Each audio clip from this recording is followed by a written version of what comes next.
हाँ जी दोस्तों, फिर से एक बार आप सभी का स्वागत है आपके अपने इस चैनल एसाज मैथमेटिक्स पर। जैसा कि दोस्तों मैं लेकर आया हूँ आपके लिए अपनी लास्ट पार्ट प्रश्नावली 2 बहुपद वाला। बहुत ही इजी और आसान चल रहा था, जिसके अंदर 4 सवाल बचे थे। दूसरे सवाल के वो दिए थे मैंने आपको होमवर्क में। अगर आपने किए हैं तो बहुत अच्छी बात है, और अगर नहीं किया है तो बहुत ही अच्छी बात नहीं है, क्योंकि आपको पढ़ना था और सवालों को सोल्व करना था। सवाल सोल्व करोगे तभी आपको समझ में आएंगे, अदरवाइज आपको कुछ भी समझ में नहीं आएगा। ठीक है ना? तो चलिए मैच कर लेते हैं सवालों के आंसर्स की आपने किया है तो कैसे किया, और नहीं किया है तो क्यों नहीं किया। ठीक है ना? चलिए, हाँ जी। योग और गुणनफल, शून्यकों का योग बोलते हैं अल्फा प्लस बीटा को, और गुणनफल बोलते हैं अल्फा बीटा को। तो रखेंगे अपन जैसे कि इस तीसरे सवाल के अंदर देखना, शून्यकों का योग क्या होता है? Alpha plus beta. क्या दे रखा है? 0। और गुणनफल बोलते हैं अल्फा बीटा, और वो क्या दे रखा है? √3। बड़ा आसान सवाल था भाई, अगर नहीं किया तो घबराना नहीं। द्विघात बहुपद बनाने का सूत्र x square minus alpha plus beta x और प्लस अल्फा बीटा बराबर 0।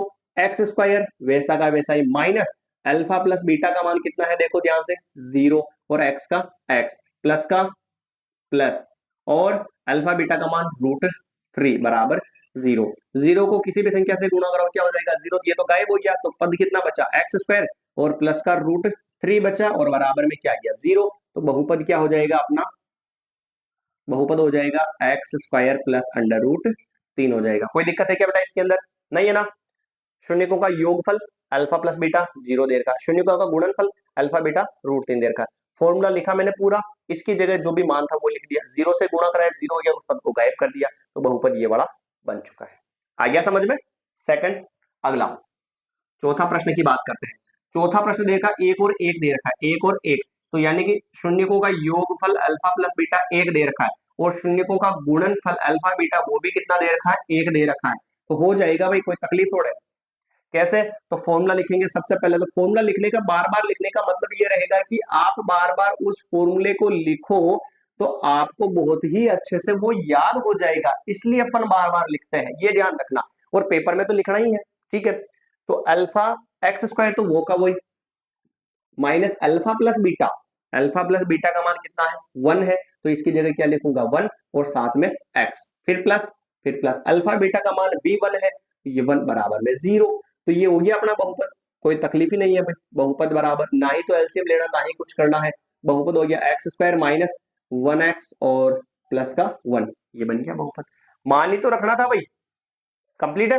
चलिए इसके पांचवे की बात करते हैं, -1/4 और 1/4।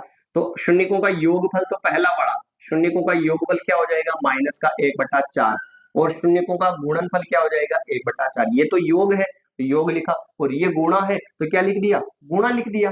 ठीक है भाई। Formula x square minus alpha plus beta x plus alpha beta बराबर 0। ठीक, x square minus alpha plus beta का मान 1/4, वो भी किसका बेटा? माइनस का है, तो लोचा हो जाएगा। ध्यान से समझना इसको। अल्फा बीटा का मान 1/4 बराबर में क्या आ गया? 0। ये x square minus into minus क्या होता है? प्लस 1/4, और ये एक्स, और फिर प्लस 1/4 बराबर में क्या आ गया? 0। लीजिए इसको थोड़ा सिंपल कर लेते हैं। अब बटेवा में कुछ नहीं है तो क्या मानेंगे बेटा? 1 मानेंगे, मानना पड़ेगा ना। 1 और 4 का एलसीएम, ये दोनों दोनों सेम ही है, तो एलसीएम कितना आएगा इसका? 4 ही आएगा। एलसीएम कितना आएगा बेटा? 4 ही आएगा। जब कभी भी नीचे छोटी संख्या 1 आ जाए और फिर दोनों ही संख्याएं सेम हो, तो वो सेम संख्या ही क्या होगी? इसका एलसीएम होगी। तो 4 का मैंने क्या लिख दिया? 4 लिख दिया। एलसीएम आना चाहिए है ना? नहीं आता तो फिर कमेंट कर देना, मैं आपके लिए एक स्पेशल अलग वीडियो डालूंगा एलसीएम और एचसीएफ कैसे निकालते हैं, बिन्नों वाली संख्याओं का।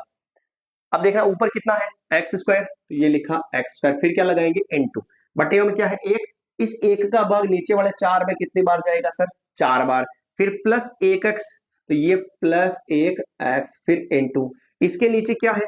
4 है, इस 4 का भाग नीचे वाले 4 में कितनी बार जाएगा? 1 बार। फिर प्लस ऊपर कितना है?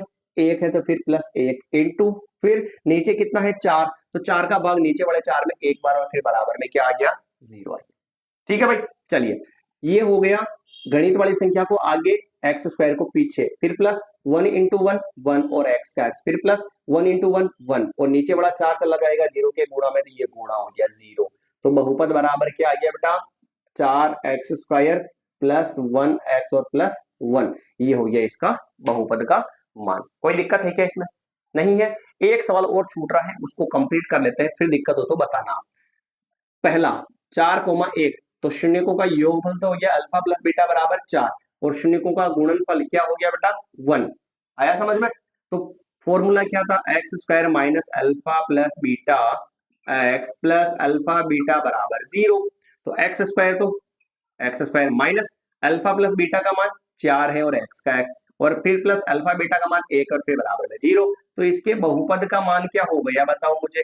बहुपद हो गया एक्स स्क्वायर माइनस 4x और प्लस का 1, ये अपना क्या हो गया भाई? बहुपद हो गया। आ गया? ये दूसरा जो सवाल था अधूरा होमवर्क में दिया था, वो सारे कंप्लीट हो चुके हैं। अब अगली क्लास के अंदर अपन बात करेंगे प्रश्नावली नंबर 3 की, दो चरों वाले रैखिक समीकरण, उसके अपन बात करने वाले हैं। तो अगर आपको क्लास अच्छी लगी हो तो इसको प्लीज शेयर कर दीजिएगा। पुरानी क्लासेस अगर आपने नहीं देखी है तो वो सारी क्लासेस जाकर जरूर देखिएगा, ठीक है ना? कहाँ मिलेगी? चैनल पर जाना है और फिर प्लेलिस्ट के ऑप्शन पर जाना है, वहां पर 1 बाय 1 करके आपकी सारी क्लासेस आपको उपलब्ध हो जाएगी। क्लियर है भाई? चलिए, ये एक बार यहाँ पर मेरे डाउट आ रहा मन में, तो मैं थोड़ा सा क्लियर कर दूं आपको कि ये एलसीएम कैसे लिया था। शायद आई थिंक बहुत सारे बच्चे ऐसे होंगे जिनको ये चीजें नहीं आती है, तो वो मैं बता देता हूँ कि एलसीएम कैसे लिया। नीचे 1 है, 4 है, 4 है, तो 1 और 4 का एलसीएम ऐसे लेते हैं बेटा, 1 और 4 और 4, 2 का भाग ये 1 और ये इसमें 2 बार, ये 2 बार, फिर 2 का भाग 1 और ये 1 और ये 1, तो 2 इंटू 2 कितना हो गया? 4। तो इसका एलसीएम कितना आ गया भाई? 4। तो इसलिए अपन ने यहाँ पर नीचे क्या लिखा था? 4 लिखा था। एलसीएम ऐसे लेते हैं सभी संख्याओं का, नीचे वाली का साथ में, नीचे 4 लिख दिया। अब क्या करेंगे? ऊपर कितना था? एक्स स्क्वायर, तो क्या लिखा मैंने? X square. अब एक्स स्क्वायर के नीचे देखो क्या है? 1, इस 1 का भाग नीचे वाले एलसीएम में लगाओ, कितनी बार जाएगा सर? 4 बार गया, तो जितनी बार जाता है उसको ऊपर लिख दो, तो 4 बार लिख दिया, ठीक। फिर प्लस का, ये प्लस कर दिया, फिर 1x का 1x कर दिया, इंटू का भी 1x के बाद में क्या लगाना आपको? इंटू। अब 1x के नीचे क्या था? 1x के नीचे सर 4 था, तो उस 4 का भाग नीचे वाले 4 में लगाएंगे, तो 4 का भाग 4 में, एक बार तो 1 लिख दिया। फिर प्लस 1, तो फिर ये प्लस 1 लिखा, फिर इंटू लगाएंगे, 1 के नीचे कितना था? 4 था, तो 4 का भाग नीचे वाले 4 में लगाएंगे, तो 4 1 4, एक बार जाएगा और बराबर में 0। आया समझ में? कोशिश करी है मैंने, शायद आपको आ गया होगा। 4 को तो लिख देंगे आगे, एक्स स्क्वायर को पीछे, प्लस प्लस 1 इंटू 1 1x हो जाएगा, प्लस प्लस 1 इंटू 1 1 हो जाएगा, ये और ये बटे वाला 4 कहां चला गया? 0 के गुणा में 0 हो गया, तो ये बहुपद अपना बन चुका था। क्लियर मामला? तो ये अपना दूसरा जो चैप्टर है बिल्कुल पूरा कंप्लीट हो चुका है।